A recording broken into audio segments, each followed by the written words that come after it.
Hello दोस्तों, नमस्ते। Train में आपका स्वागत है।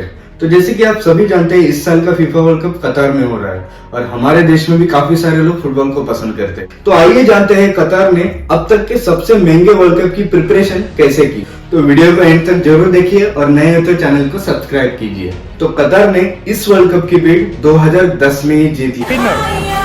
To organize the 2022 FIFA World Cup is Qatar.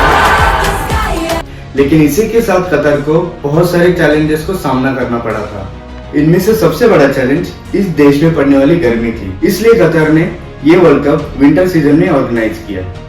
इसी के साथ कतर को इंफ्रास्ट्रक्चर में बहुत सारे चेंजेस की रिक्वायरमेंट थी, जैसे कि highly ventilated stadiums, hotels, highways, metro connectivity. इन सब के लिए कतर को बहुत सारे मैन पावर की जरूरत थी। तो इस रिक्वायरमेंट को पूरी करने के लिए कतर ने इंडिया, पाकिस्तान, बांग्लादेश, श्रीलंका इन जैसे देशों से मैन पावर को हायर किया। इस सब के लिए कतर को बहुत बड़ी इन्वेस्टमेंट करनी पड़ी और यह इन्वेस्टमेंट लगभग $230 बिलियन की थी।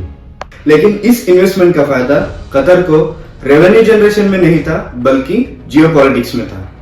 इससे कतर दुनिया को दिखाना चाहता था कि विश्व का सबसे बड़ा इवेंट सक्सेसफुल ऑर्गेनाइज कर सकता है। उसी के साथ कतर को टूरिज्म और इन्वेस्टमेंट में बढ़ावा मिल रहा था। लेकिन इन सब में बाकी देशों का क्या फायदा था? कतर में इस बड़े इवेंट के कारण construction, real estate, facility management, security, transportation इन जैसे कई सेक्टरों में लगभग 1.5 मिलियन जॉब अपॉर्चुनिटीज क्रिएट हुई। तो दुनिया में ऐसे कई सारे देश है जिनमें अनएम्प्लॉयमेंट की प्रॉब्लम है। इन जैसे कई देशों के लिए इस अपॉर्चुनिटी का फायदा हुआ और आप भी इस अपॉर्चुनिटी का फायदा ले सकते हैं। तो उम्मीद करता हूं आपको ये वीडियो इन्फॉर्मेटिव लगी होगी और ऐसे नए ट्रेंड के लिए चैनल को सब्सक्राइब कीजिए, लाइक कीजिए, कमेंट कीजिए और आपके दोस्तों के साथ शेयर कीजिए।